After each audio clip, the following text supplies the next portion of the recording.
welcome to No Apologies. On Beck, I am your host, Rick Becker, our co-host, Lori Hintz. This is where we are unafraid to speak the truth. Got a great show for you tonight. We've got Agriculture Commissioner Doug Goehring in the house. Is it Goehring or Goehring? I call it Goehring.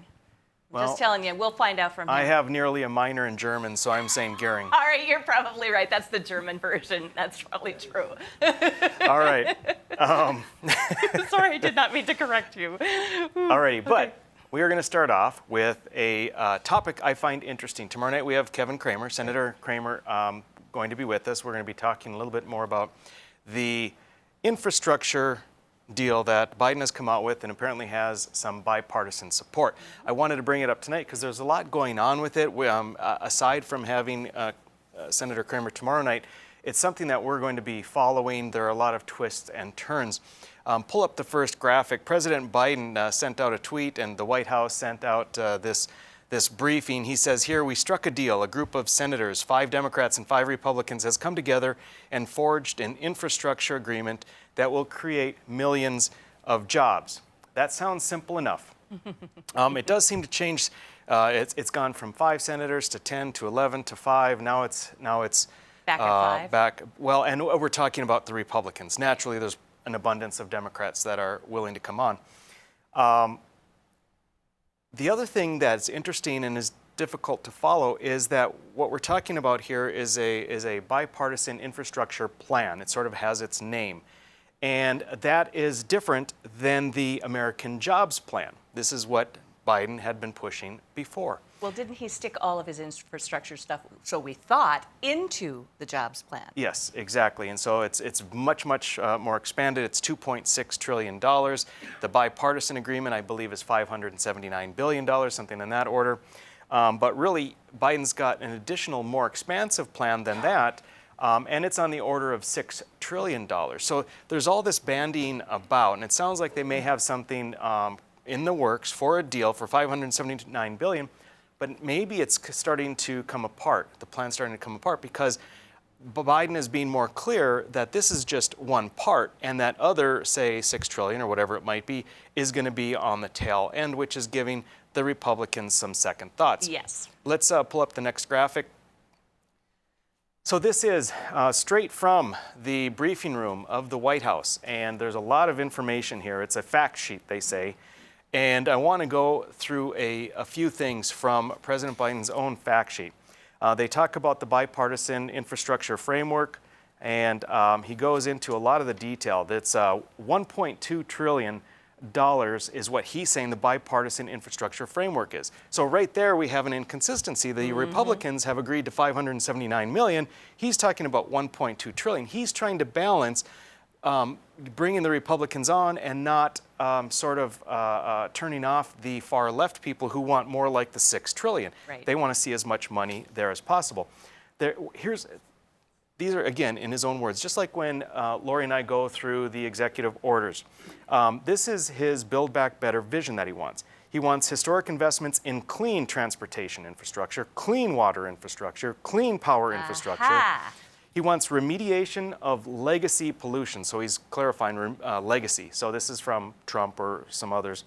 And resilience to the changing climate. So it's all about clean energy, climate change. It's that gobbledygook again with the resilience word too that just gets put into a sentence it doesn't belong in. That just kills me. So he goes on to say that he believes that we must invest in our country and our people, creating good paying union jobs. There it is. Union jobs. He's catering to his base, tackling the climate crisis and growing the economy sustainably and equitably. Again, equitably is the word that is everywhere. He says that he believes that we are at an inflection point between democracy and autocracy. Autocracy being like a dictatorship, right? So I'm not sure what that inflection point. I don't know if he's referring to we had a dictator and now we're a democracy.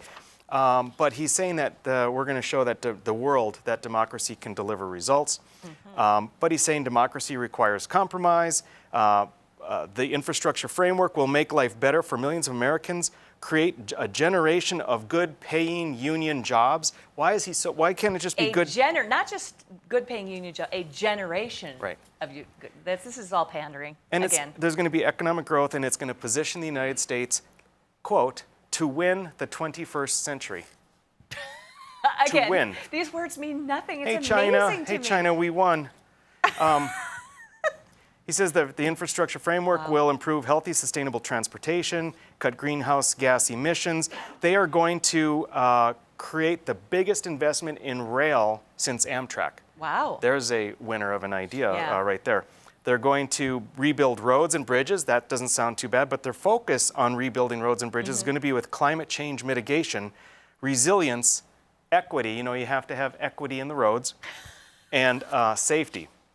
It's just They're also going to put up. They're also going to put up those words in there. 500,000 electric vehicle chargers all across. Yeah, that's they're, perfect They're for also Northern going Plains. to That's electrify great. That's exactly what we need up school here. buses That's and gonna public work buses awesome. everywhere. They're going to give high-speed internet to everybody. They're going to upgrade the power infrastructure. They're going to form a new grid authority. A new grid authority. That's what we need, more bureaucracy. Exactly. Yay. And it's going to be a first-of-its-kind infrastructure financing authority. Infrastructure financing This does authority. not sound like a good thing at all. This is going to lead to extensive corporate welfare and cronyism and nepotism. And it's all going to be paid, he says, through a combination of closing the tax gap. That's the money that they believe should be coming in versus what's actually coming in on income taxes. That's you, middle class. Yay! Yeah, a lot of tricks. Right. A lot of tricks is what they're looking my, at. oh my. Hit the next one, if you would, please. If we look at the what's in the bipartisan infrastructure plan, you're looking at here. This is from the Committee for a Responsible Federal Budget, and what they're looking at here again is out of that $578 billion, they're looking at $312 billion is for transportation infrastructure, $266 billion with other infrastructure like broadband, et cetera. So flip to the next and final graphic on this particular segment. Here's what we're looking at. So you have the American Jobs Plan. Again, I apologize for the small print on your TV. The American Jobs Plan is the column on the left. Infrastructure agreement that is with the Republicans thus far, which, by the way, does not include Senator Kramer nor Senator Hoeven, as far as I know, is what they're looking at. Big differences here. You've got, one thing I find interesting is that if you look just a few lines down, that infrastructure financing authority, which frightens me, is actually not in Biden's plan, but is in the bipartisan plan. That's really interesting. That is interesting. But a couple of things that are significant, the electric vehicles, on the bipartisan plan, they cut it by about 90%, what they're going to fund there. Reconnecting communities is cut way back. And so you've got $546 billion in the original plan, $312 billion in the new plan. And then the other core infrastructure, you got power, broadband, water. They want to get rid of lead pipes. I do understand broadband. I get that because there are underserved areas of the country. I believe that there are places that still could use that. But that's the only thing so far that you've said that makes any sense whatsoever for me. And the fact that they're creating a whole new authority freaks me out. We just do not need any more new groups like that. That is a problem. Now, if you look under the lower half of that chart, you've got other core infrastructure. And this is the stuff that Biden is talking about. When he says infrastructure here, he's talking in some regards, especially as we move to his other $6 trillion plan, he's talking about human infrastructure. Got it's a term they made up. So you've got a lot in housing, schools, research and development, long-term care, but none of that is in the bipartisan agreement. So yeah, we'll hear from Kevin tomorrow about the bipartisan agreement, I'm assuming. So this is a $578 billion versus $1.2 trillion that he originally wanted versus the $6 trillion that he wants to pass once this gets passed. A lot of machinations going on in Congress about this, and we are going to keep following it. All right, when we come back, we will talk to Doug Goehring. He'll be right back.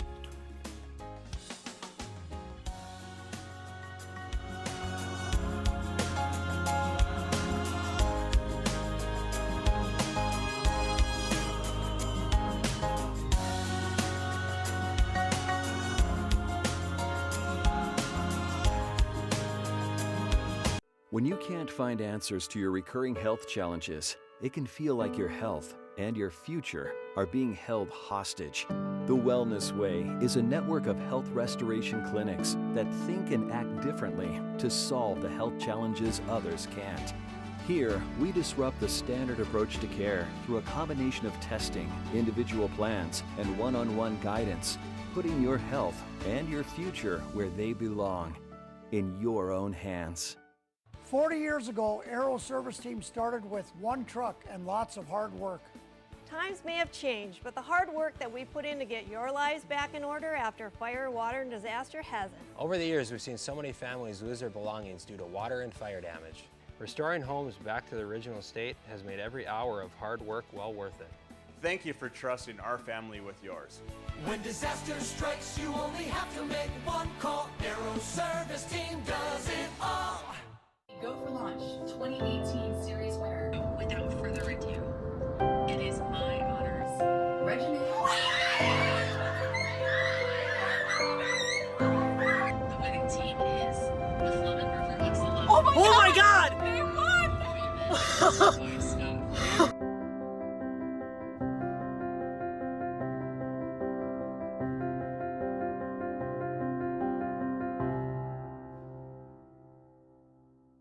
It's every American's right to bear arms. At Mandan Sporting Goods, we're here to help you support your Second Amendment rights, which reads, a well-regulated militia being necessary to the security of a free state, the right of the people to keep and bear arms shall not be infringed.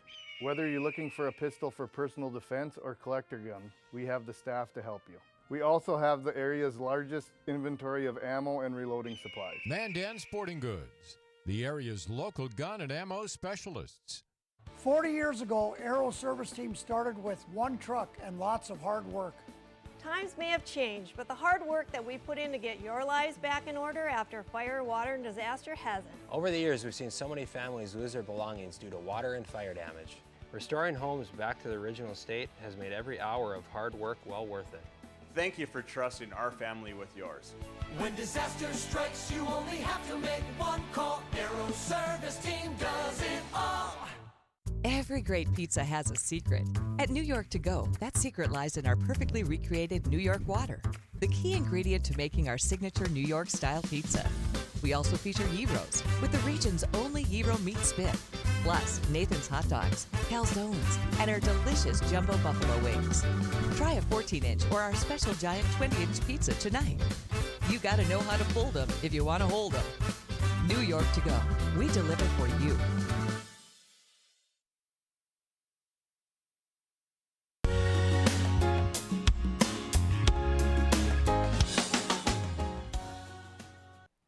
Welcome back. It's No Apologies, and with us we have North Dakota Agriculture Commissioner Doug Goehring.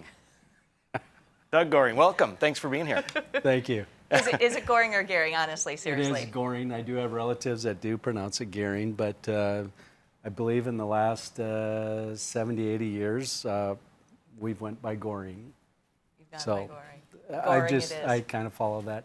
But if people call me Goehring, you I answer either way. Answer to a lot of things. It's probably the purest German version, and then they probably Americanized it to Goehring when they moved.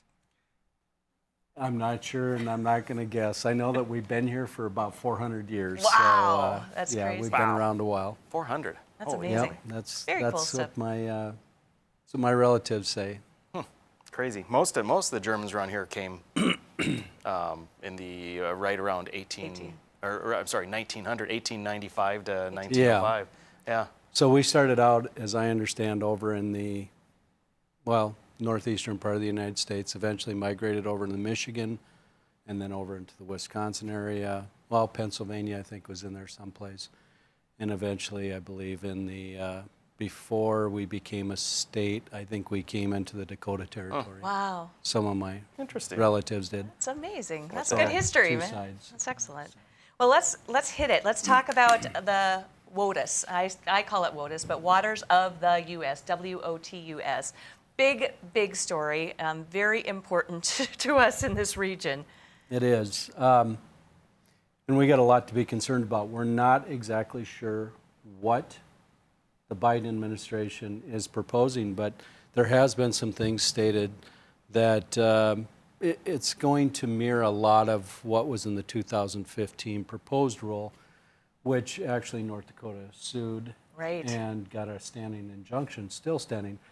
We worked with the Attorney General at that time, and Wayne Stenjum was very good about making sure we meticulously got to certain points, and that was part of our job in the department. We had the GIS specialist. We went through and worked with the Water Commission and also with the Department of Mineral Resources and with the Department of Health, or at that time, they'd now be called Department of Environmental Quality, and with the Attorney General's office, when we built a case for North Dakota why that would have been so terrible.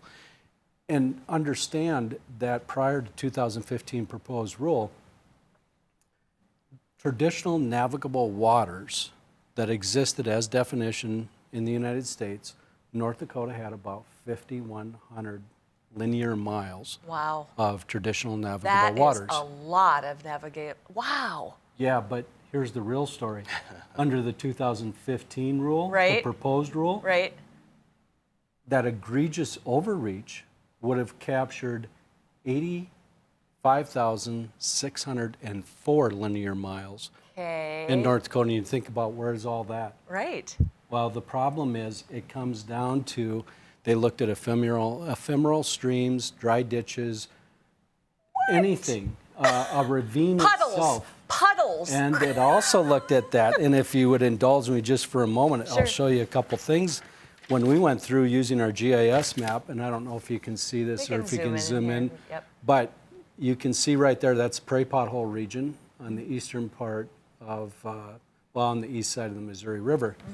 So when you go from there and you start to think about the perennial and intermittent streams, that's what we have. So take that to the next step, and we're going to talk about streams and wetlands, because this all ties together, because it's about nexus and connectivity. Those were the key words that were in the 2015 proposed rule. Then we'll go, I'll show you this one. This is 3 counties in western North Dakota. These are ravines. Oh, those are just ravines? These are just ravines. Dry ditches, ravines. And they're counting those. Oh, and these, this is in western North Dakota. Southwest North Dakota.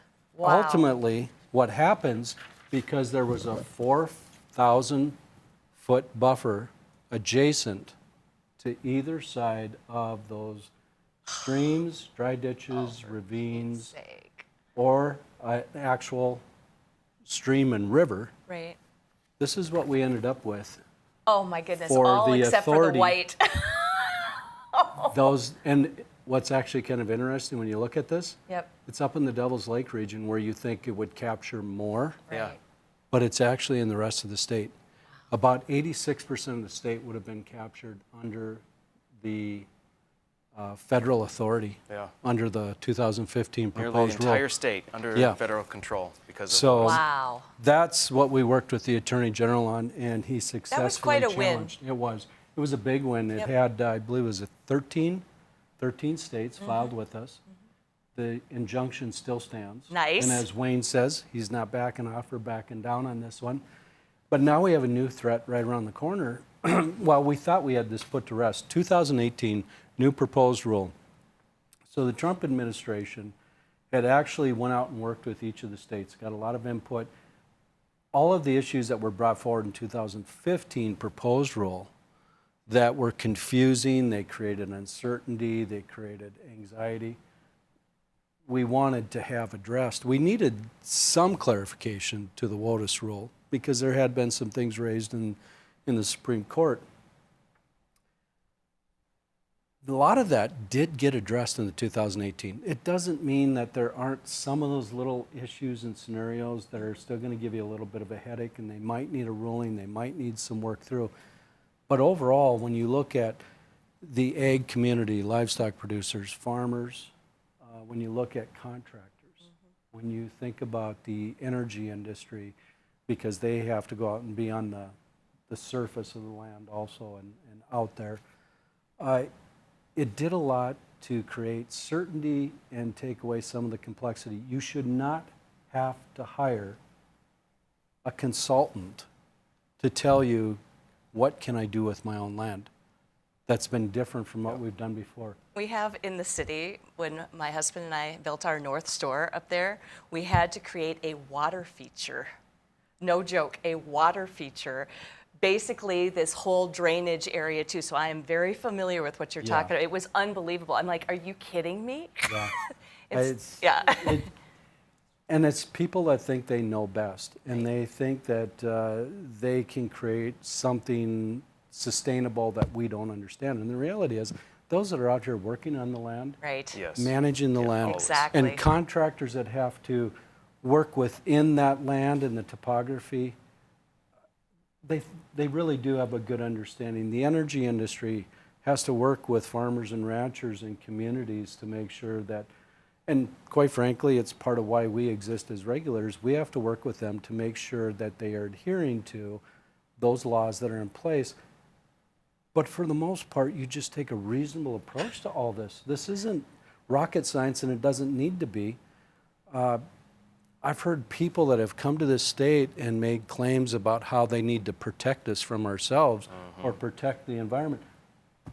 Who loves our land more than we do? Nobody. A lot of it's generational. Right. And we eat off that land, we live on that land, we drink the water from that land. Exactly. So to assume that we can't get it right. Yeah, and it's then insulting. And North Dakota, and when you really think about the uniqueness of it, 90% of the land in North Dakota is owned, operated, or managed by farmers and ranchers that have to care for this land. I think they do a pretty darn good job. We continue to put practices, systems, and technology at work to do a better job of feeding and clothing and fueling this country. It's exactly, this is another example where we have the schism between the two parties, maybe, or the left and the right, where some believe that a bureaucrat far away in D.C. knows better to do with our lives, our property, than we do ourselves. It's just, it's insanity. But all right, folks, we are going to be back with more from the North Dakota Agriculture Commissioner. Stick with us. See you soon.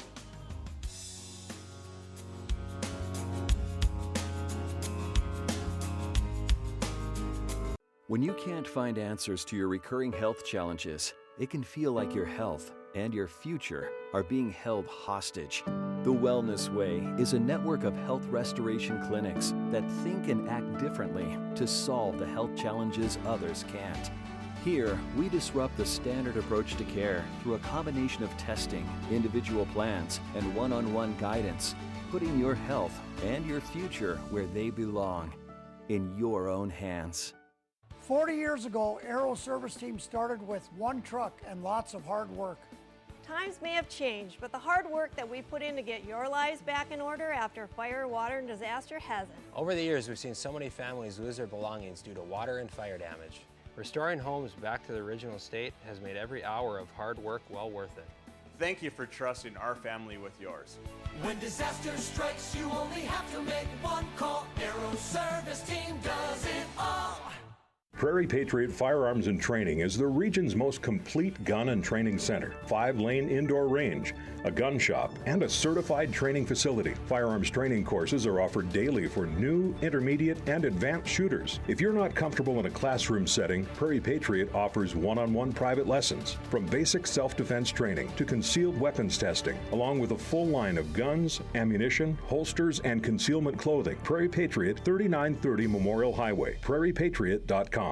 40 years ago, Aero Service Team started with one truck and lots of hard work. Times may have changed, but the hard work that we put in to get your lives back in order after fire, water, and disaster hasn't. Over the years, we've seen so many families lose their belongings due to water and fire damage. Restoring homes back to the original state has made every hour of hard work well worth it. Thank you for trusting our family with yours. When disaster strikes, you only have to make one call. Aero Service Team does it all. Every great pizza has a secret. At New York To Go, that secret lies in our perfectly recreated New York water, the key ingredient to making our signature New York-style pizza. We also feature gyros, with the region's only gyro meat spit, plus Nathan's hot dogs, calzones, and our delicious jumbo buffalo wings. Try a 14-inch or our special giant 20-inch pizza tonight. You gotta know how to fold them if you want to hold them. New York To Go. We deliver for you. It's every American's right to bear arms. At Mandan Sporting Goods, we're here to help you support your Second Amendment rights, which reads, a well-regulated militia being necessary to the security of a free state, the right of the people to keep and bear arms shall not be infringed. Whether you're looking for a pistol for personal defense or collector gun, we have the staff to help you. We also have the area's largest inventory of ammo and reloading supplies. Mandan Sporting Goods, the area's local gun and ammo specialists.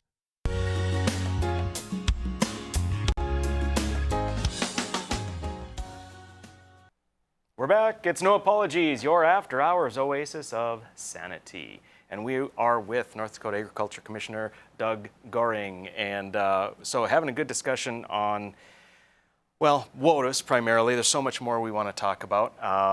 And one of the things is well, Lori, during the break we were talking about the fact that Doug is on various commissions. The State Industrial Commission is the biggie. And I'm wondering, in our first segment, you were present in studio, what do you think of this new federal grid authority? Is that a good idea? I mean, the grid is a very important thing. Is that an appropriate thing? I do have a problem with bureaucracy, and people think that they can try to figure it out. A lot of the times, the private sector can do a pretty good job if you provide the framework, the boundaries, so that they stay within those guide rails. You know, this is where you're supposed to travel. And they can do a pretty good job of knowing that they have to play well in the sandbox, which means keeping others honest. But really, if you let the private sector do a lot of it, like they've already done, but when the government gets involved, all of a sudden you see agendas come out. I'm more worried about things like a carbon tax coming into play. You know, I think back 15 years ago, and I don't hear much about it now because they've learned how to bribe us, I guess. But 15, 16, 17 years ago, when they first started talking about carbon tax and carbon markets, in 2009, I think wasn't the Climate Exchange Commission was created, and it fell apart within a year.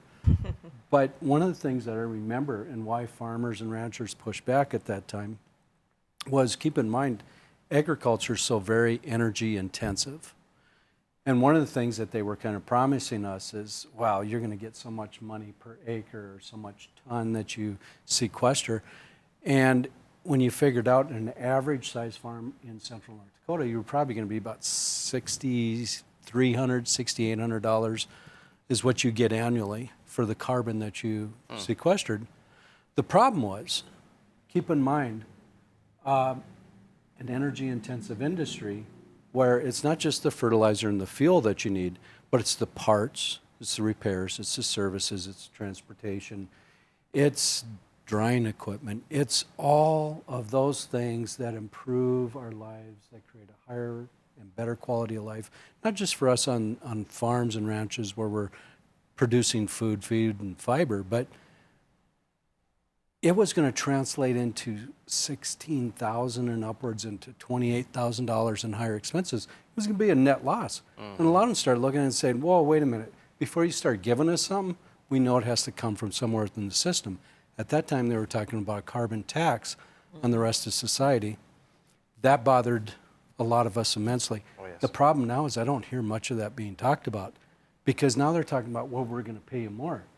But everybody's forgot that it has to come from someplace. The only place that I actually see it could potentially work, but it has to stay in the private sector, is if food companies want to figure out what that credit is, pay that directly to you, because then they will charge the consumer directly.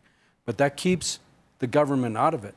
Right. Once you get the government involved, they want to find ways in which to extract revenue out of the system. Right. And then we all suffer for that. Then we pay more for groceries.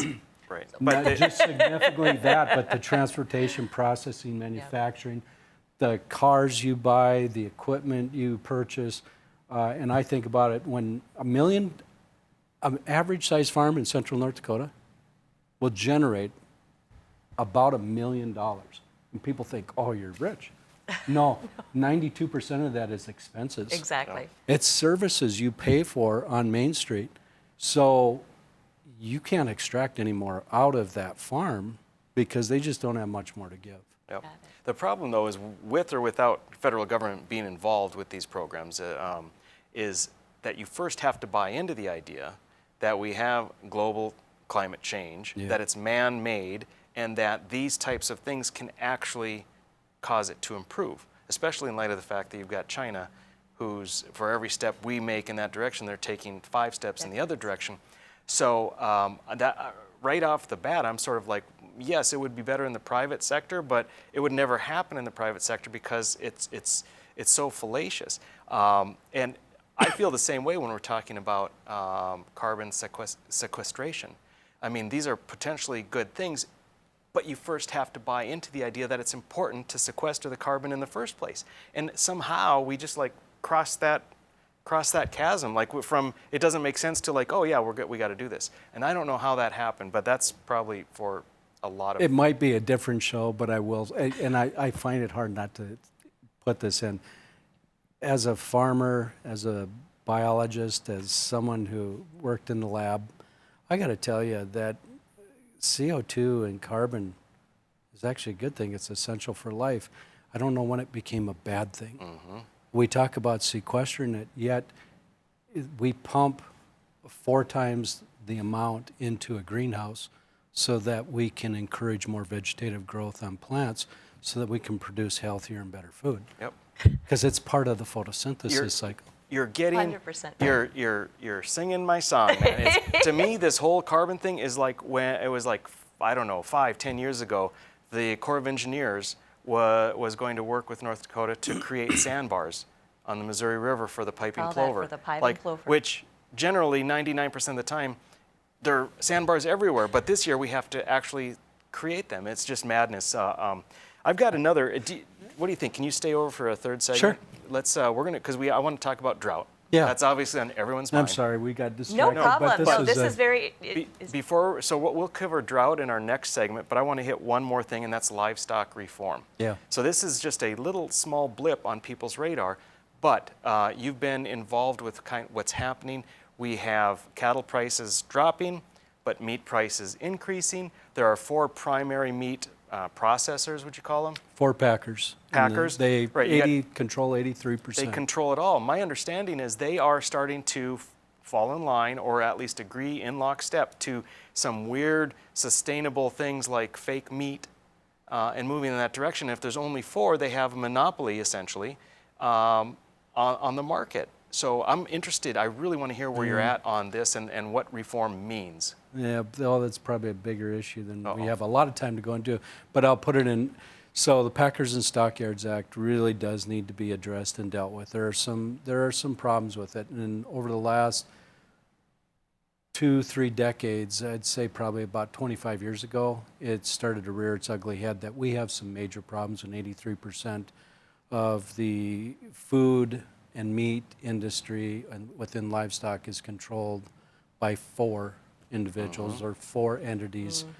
So it came to a head. We had country of origin labeling. In fact, I even testified on the International Trade Commission on this issue back in the early 2000s, I believe it was, maybe the mid 2000s, about anti-dumping and countervailing case against Canada for dumping. It had more to do with the packing industry going up, buying livestock, leveraging those because they would retain those as ownership, and it kept them out of the market from buying livestock from U.S. producers. There were some things that happened in that we started to get some reform, and we've only had some issues addressed in the Packers and Stockyards Act. No one seems to want to take that on, although I heard recently that Congress did have a hearing on this, so I hope that goes someplace. Where I'm going with this is last year, we finally got to a place where we're looking at mandatory price reporting. And I spent some time visiting with Secretary Perdue, mostly Undersecretary Ibaugh at the time, and the industry was ready to move there. Something fell apart mid-season. I don't know why. I know that NCBA was working on this, but National Cattlemen's Beef Association. But what actually came about was a voluntary program or reporting, which really didn't cut to the issue. And I appreciated the conversation I did have within USDA, because they proposed that maybe what we should be looking at is a model that's similar to the swine industry for reporting. We could get better, more accurate reporting.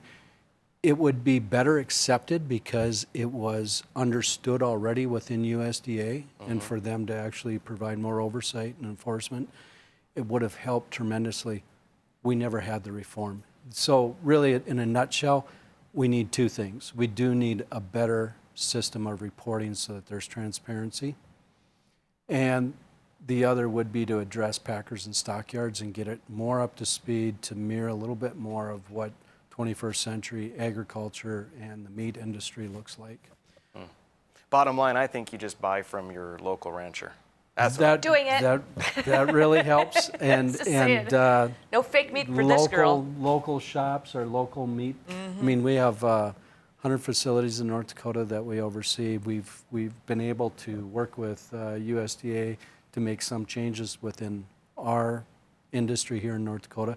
But yeah, if you can source more locally, what a great thing. And guess what? It's graded, it's inspected, and it's a wonderful product. Not where I buy it, it's not inspected. All right, folks, we're going to be back, and we are going to talk about drought. It's happening, or is it? We'll be right back.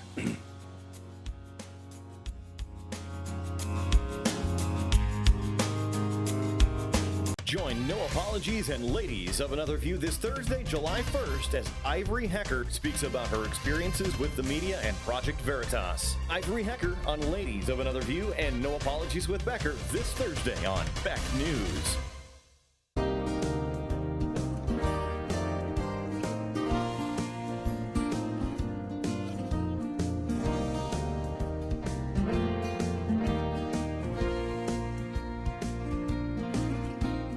When you're buying windows, make sure you're comparing apples to apples. Hi, I'm Jesse with the Window Source. We only sell you the best windows and doors for the best price. Call the Window Source. Just because you pay less doesn't mean you get less. If you don't know what's going on in education in this country, then you don't know what's going to happen in the future of this country. And it's important. I'm Dr. Duke. And I'm Katie. Watch the Dr. Duke Show weekdays at 4 p.m. Central Time on Beck TV. Every great pizza has a secret. At New York To Go, that secret lies in our perfectly recreated New York water, the key ingredient to making our signature New York-style pizza. We also feature Heroes, with the region's only Hero meat spit, plus Nathan's hot dogs, calzones, and our delicious jumbo buffalo wings. Try a 14-inch or our special giant 20-inch pizza tonight. You gotta know how to fold them if you want to hold them. New York To Go, we deliver for you. It's every American's right to bear arms. At Mandan Sporting Goods, we're here to help you support your Second Amendment rights, which reads, a well-regulated militia being necessary to the security of a free state, the right of the people to keep and bear arms shall not be infringed.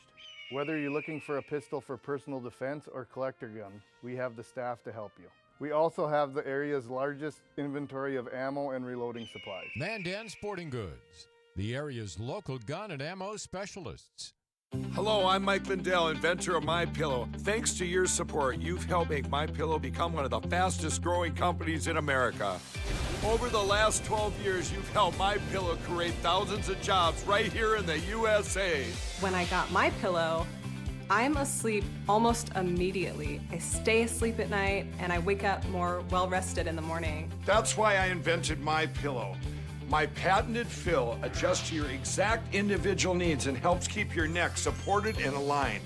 I'm interrupting this commercial right now. Retailers have canceled MyPillow, and to thank you for your support, I'm gonna pass the savings directly on to you. Go to MyPillow.com right now to get deep discounts on all MyPillow products. For example, you can get my premium MyPillows, regularly $69.98, now just $29.98, the lowest price ever. For the best night's sleep in the whole wide world, visit MyPillow.com.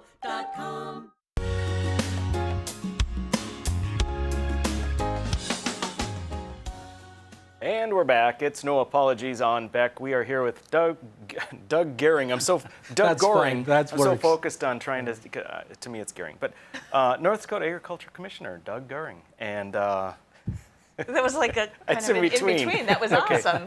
That's it. Doug. That's great. I'm just going to say Doug. Just say Doug. That's great. Alrighty, so we're going to talk about drought, I'm just going to toss the map right up there and let folks see. This is pretty bad. Why don't you tell the folks about the map, and then we'll move on from there. Well, it actually looked worse than that before, but before, one sliver of our state down in Richland County, which is in the southeast, actually was not in a drought. Right now, 100% of our state is, but as you can see, the D4 area is right in the central, north central. That's pretty severe, that's pretty significant. Grant you a little bit of this is from rainfall amounts and from visual inspection. We work with all of the county agents out there who actually tour the county, make assessments on areas. That's why it's kind of odd when you see little patches or marks. Sure. So, yeah, it is significant, and this actually started last summer, last fall, when we just started drying up, and then we had an open winter, as most people know, which is wonderful. It's great for a lot of our livestock producers. It stays warmer, you have less snow to deal with, but to that end, without less snow or with less snow, you don't have snow accumulations, you don't have spring runoff. So what happens is your creeks and your streams and your reservoirs aren't running, stock dams aren't replenished, and you don't have some of that going into the soil profile. So a lot of people get into the fact that, you know, our grain farmers are hurting, and that's true. As a grain farmer myself, small grains crop is for the most part shot, because when it starts flowering, that's when your moisture requirements are the most. Yeah, that's the greatest. So most of that's already taken place in the last couple of weeks, and with soil moisture depleted, we're not going to have very much for grain fill. Too little, too late with the moisture. We'll see maybe a possibility with some of the later seeded canola. Probably with soybeans and corn, there's still a chance. Sunflowers. But it is what it is when it falls out of the heavens. The problem we really deal with at this point is livestock. The care and management of livestock. They need water, they need feed. Right. And when so much of the state is decimated like this, it gets a bit desperate. There are two things that I understand that you're trying to get some relief from the feds to ease restrictions so that farmers can hay CRP earlier, right? So you can get We good, have healthy grazing open right now on CRP, except for 3 counties in the southeast. Okay. But the problem with grazing on CRP, most of it's never been fenced, hasn't or doesn't have a fence around it, or it doesn't have a water source. Right. Plus, it's probably hundreds of miles or 40, 50 miles from your operation.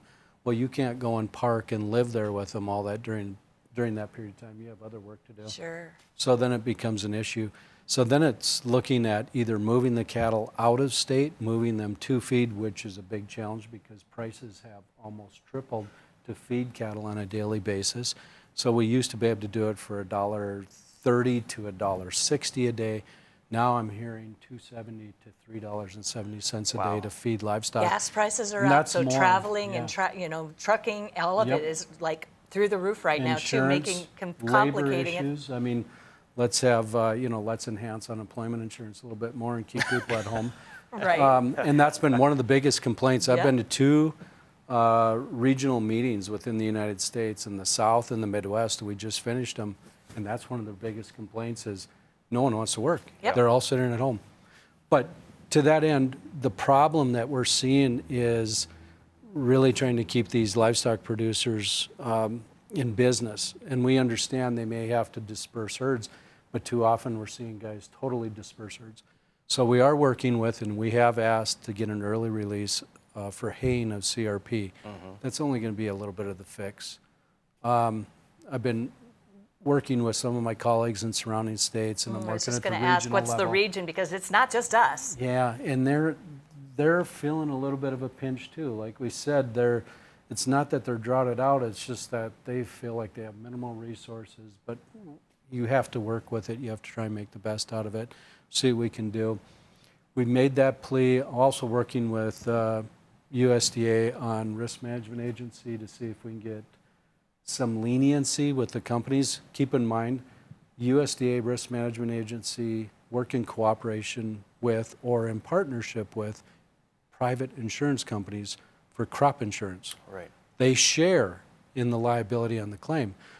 What I need USDA and a risk management agency to do, provide them a little flexibility and latitude. They're out there adjusting these fields. And when I was president of an insurance company, we got stuck one time. Well, I think it was a couple times. But you go out and adjust a claim, months later, USDA or RMA says, oh, we're not paying our fair share of that claim because we don't believe you adjusted it properly. Right. I need them to give some flexibility, certainty, and latitude to the companies that are trying to do the best job they can. Right now, they're scared to death to make an adjustment that's not going to be right in line exactly how it's stated and how it's underwritten. In the last minute we have here, the other aspect with the risk management is getting permission to plant cover crops, right? And still be able to collect insurance for a failed crop, but plant cover crops, which makes sense from what I understand to prevent erosion, but also to prevent forage for livestock. Are you having any luck in that direction? That's a little more complicated, and that goes back to the standard and to the insurance agreement that's signed the previous year. I'm not sure if there's much latitude to move on that. Plus, the other thing is, although some producers want to actually do that, if you don't have enough moisture in the ground to germinate the seed that's already there, you don't have enough. You're not going to spend the money to put more seed in the ground that's not going to germinate. Right.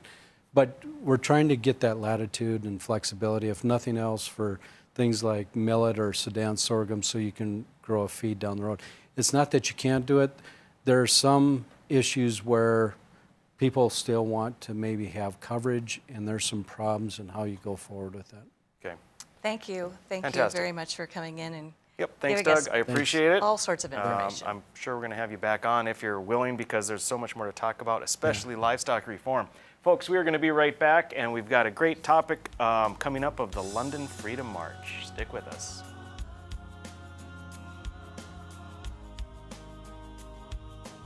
When you can't find answers to your recurring health challenges, it can feel like your health and your future are being held hostage. The Wellness Way is a network of health restoration clinics that think and act differently to solve the health challenges others can't. Here, we disrupt the standard approach to care through a combination of testing, individual plans, and one-on-one guidance, putting your health and your future where they belong, in your own hands. 40 years ago, Aero Service Team started with one truck and lots of hard work. Times may have changed, but the hard work that we put in to get your lives back in order after fire, water, and disaster hasn't. Over the years, we've seen so many families lose their belongings due to water and fire damage. Restoring homes back to the original state has made every hour of hard work well worth it. Thank you for trusting our family with yours. When disaster strikes, you only have to make one call. Aero Service Team does it all. Spas, etc. You've come to know and trust us for over 18 years with the largest selection and showroom in Western North Dakota for our beautiful Sundance spas. Plus, you can pick out your next home experience with our selection of pool tables, shuffleboards, and fun accessories. Spas, etc. Your relaxation destination on Main and Bismarck. 40 years ago, Aero Service Team started with one truck and lots of hard work. Times may have changed, but the hard work that we put in to get your lives back in order after fire, water, and disaster hasn't. Over the years, we've seen so many families lose their belongings due to water and fire damage. Restoring homes back to the original state has made every hour of hard work well worth it. Thank you for trusting our family with yours. When disaster strikes, you only have to make one call. Aero Service Team does it all. Every great pizza has a secret. At New York To Go, that secret lies in our perfectly recreated New York water, the key ingredient to making our signature New York style pizza. We also feature gyros with the region's only gyro meat spit, plus Nathan's hot dogs, calzones, and our delicious jumbo buffalo wings. Try a 14-inch or our special giant 20-inch pizza tonight. You gotta know how to fold them if you want to hold them. New York To Go, we deliver for you. It's every American's right to bear arms. At Mandan Sporting Goods, we're here to help you support your Second Amendment rights, which reads, a well-regulated militia being necessary to the security of a free state, the right of the people to keep and bear arms shall not be infringed. Whether you're looking for a pistol for personal defense or collector gun, we have the staff to help you. We also have the area's largest inventory of ammo and reloading supplies. Mandan Sporting Goods, the area's local gun and ammo specialists.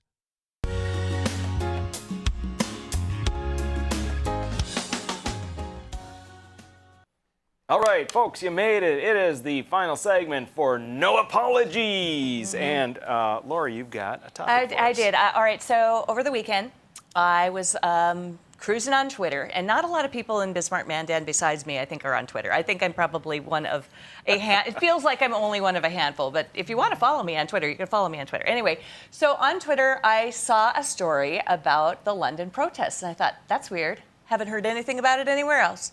Saw it nowhere else, nothing. And there was a hashtag London protest, which was trending a little bit on Twitter. And I thought, okay, well, let's go look at these. I found some amazing video. Let's roll the video so you can see what happened in London this weekend.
Holy moly. Bet you never heard anything about that. That is a lot You of heard people. nothing about it in the mainstream press. I like one of the final signs we saw, tired of the COVID lies. It's so great. So in London, they decided they have had enough of all of the onerous oppression that they've been going through, and so they fought back with this huge thing. They also had a second kind of a protest called Freedom to Dance.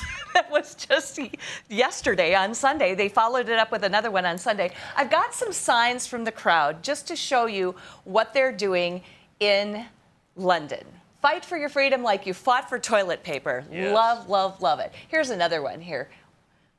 This is so great. Wow, easily the biggest yet, and it's still early. This is early on in the protest, and they had all of these people gathering. And here's a little bigger version of this one so you can see. This is from Stillness in the Storm, which is a fairly right-leaning article, but it at least is talking about what actually happens. You actually have to go to a right-leaning publication in order to actually find this. A cursory search that I did on just a regular platform like a Google type search showed almost nothing. This is being completely suppressed in the regular press. So I'm convinced that the American media, and particularly big tech, because if you try to even find anything. So this one is really good too. This is so good. I don't know if you can read that too. Life without liberty is like a body without spirit. These people came out en masse, and they had such clever. This one says, hashtag open for all, no vaccine passports, hashtag I'm done. I saw that one a lot of times. This one here says no to COVID vaccine, no to COVID passport, yes to freedom. And as you can see underneath there behind it says hashtag open for all, no vaccine passports, hashtag I'm done. That was one that was very many places. They also had a lot of yellow smiley faces. I really haven't figured out what the yellow smiley face is, but it's basically a freedom protest. But so many. Thousands upon thousands. I would say, looking at that helicopter shot and how many streets. They went out there. Must have been at least 1 million people. I had to guess. Yeah. So, isn't it interesting that you didn't hear anything in the mainstream press about this at all? You know, time and time again, it keeps being underscored that it's not conspiracy, that the news that we get is so filtered to be one-sided. We don't hear about the stuff that would connect us with other people that are like-minded, that are concerned about losing our freedoms. We don't hear about that. Right. I felt like when I started digging into this and seeing how many people were involved in this, I started realizing, okay, this is purposeful. I mean, you know, you have those aha moments with big tech where you just go, okay, this is, but nowhere has anybody said anything about this in any mainstream press at all. I think I saw one Yahoo article total when I was looking online for this too. And I wonder if, London and England has been more, they're kind of ridiculous on the order of California or New York being ridiculous, which makes sense of why the people have had enough and hashtag I'm done. And I wonder if we're going to be cycling around. You and I have spoken about the possibility and even likelihood that we're going to be revisiting this in the fall, and already we're hearing about Delta variant, and we'll have to do a segment on it because already they're saying that even if you've been vaccinated, you probably need to start masking up again because of the Delta variant. So it's never ending. The government in our lives and subjecting us to all of their restrictions and regulations for this disease. Well, I think we can maybe take a little lesson from London in this, and the next time they start pushing these things on us, hashtag I'm done. I'm totally taking that. Hashtag I'm done. Anyway, so I just thought I would share that with you because you don't get that on the mainstream press, and this is not the mainstream press. So. No, it's not. Booyah. All right. When we come back next time tomorrow, we will have for you a guest we've been looking forward to having on for a while. Senator Kevin Kramer will be here with us. Yeah, text us or email us any questions that you would like us to ask Senator Kramer. Excellent. And then we'll finish up with a mailbag tomorrow, so join us next time. We'll see you soon.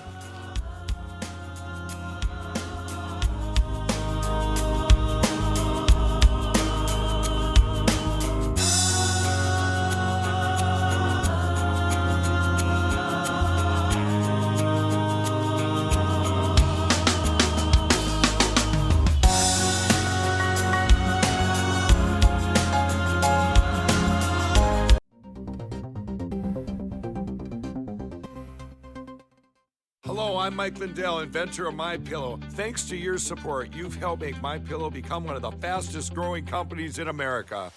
Over the last 12 years, you've helped MyPillow create thousands of jobs right here in the USA. When I got MyPillow, I'm asleep almost immediately. I stay asleep at night and I wake up more well-rested in the morning. That's why I invented MyPillow. My patented fill adjusts to your exact individual needs and helps keep your neck supported and aligned. I'm interrupting this commercial right now. Retailers have canceled MyPillow, and to thank you for your support, I'm going to pass the savings directly on to you. For example, you get my 6-piece towel sets, regular $109.99, now only $44.98, or MyPillow dog beds for as low as $19.99 with your promo code. For the best night's sleep in the whole wide world, visit mypillow.com.